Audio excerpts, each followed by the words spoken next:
I'm Jen McClellan, and this is Garageband and Bandlab for the classroom, an audio editing software review and how-to. After establishing context, I'll demonstrate some essential features of GarageBand on the iPad, followed by Bandlab using my Lenovo ThinkPad, and we'll be noting differences between software programs and features along the way. Why use audio editing software in the classroom? Well, humans like to hear the human voice. In the description, you'll find a few bookmarks on why that is, but suffice to say, the pandemic has made hearing each other's voices all the more important. Also, learners have to retain key information, and the process of working sufficiently with a piece of text in order to prepare for recording it, then going through the recording process, which is they're taking that recording, manipulating it, refining or editing, adding backing tracks, and sharing and listening to that recording engages learners more fully with the text so that they can absorb it and make it their own. Actually, the list of benefits for using audio editing in the classroom is quite long, so let's just dive in. So, GarageBand. Apple is not my favorite, but GarageBand I actually have been using a lot over the past, 2-3 years. GarageBand is useful for, number one, creating musical projects from scratch. The software comes with a variety of VSTs, aka Virtual Studio Technologies, ranging from synths, drum machines, drum kits, and so on and so on and so on. Number two, recording and editing vocals and any instruments. Whether in the classroom or at home, students can use the built-in microphone of an iPad to record a passage from a reading. The fact that they can record instruments makes this a cool feature, which is maybe more accessible from home than it would be from school. Number three, sampling. With the AU sampler, you're grabbing a selected portion of an audio file, whether it's a song, a movie, an audio recording, or whatever piece of audio you like, maybe something from a video game, and you load that into the sampler, which can then be adjusted at various tempos, key signatures, etc. Number four, Apple does have a music guide to go along with GarageBand. That's full of lesson ideas and activities and stuff.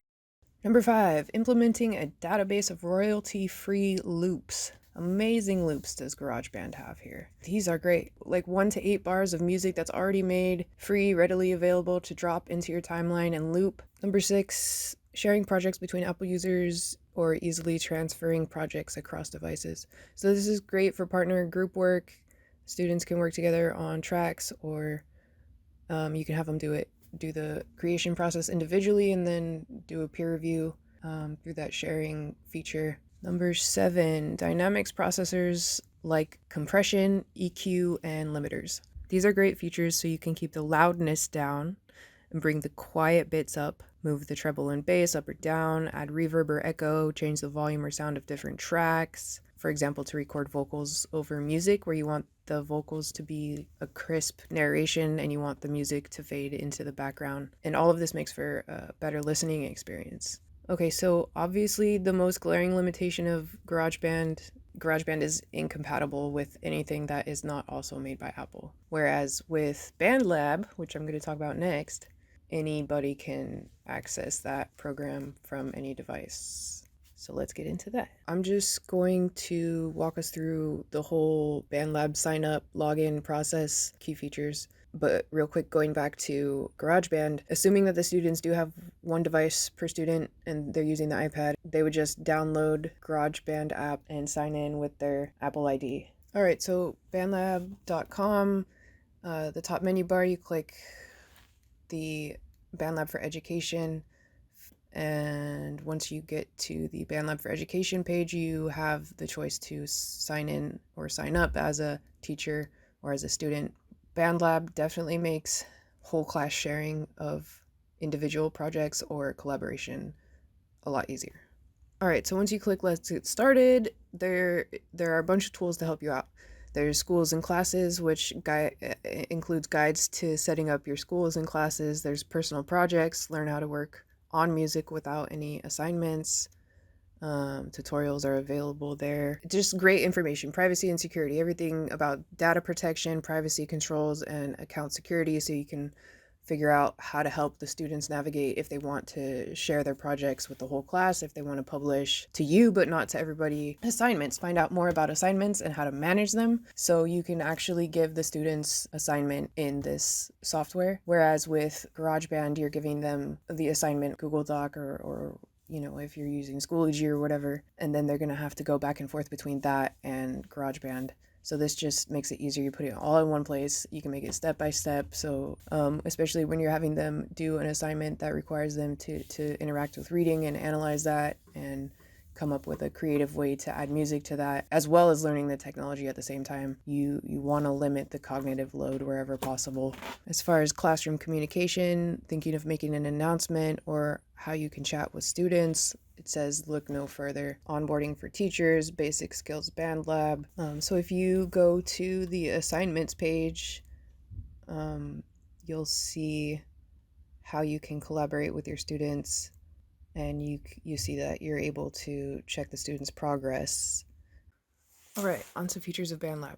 100% free DAW, which is digital audio workstation. Develop your songs from inspiration to finished projects with our best-in-class mix editor. Pull from thousands of available beats and loops in our extensive library or connect an interface and record live audio. Like GarageBand, Bandlab also has awesome loops.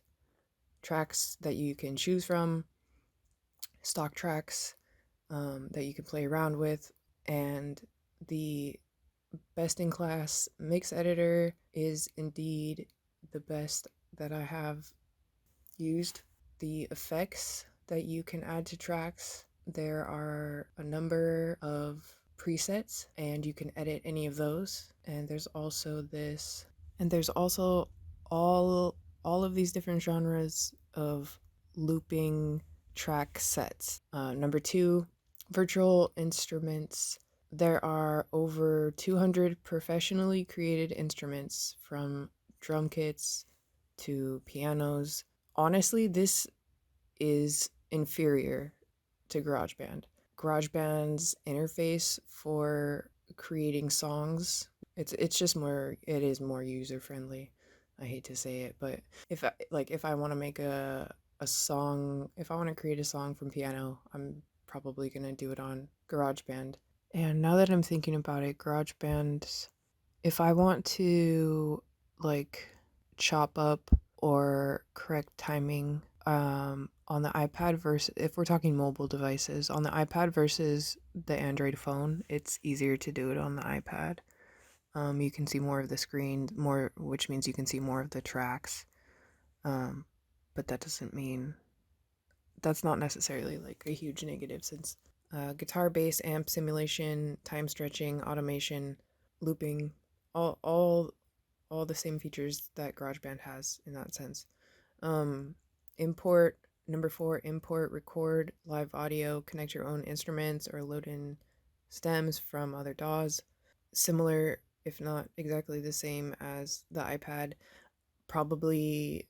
Number 4, import or record live audio. Number 4, import and record live audio.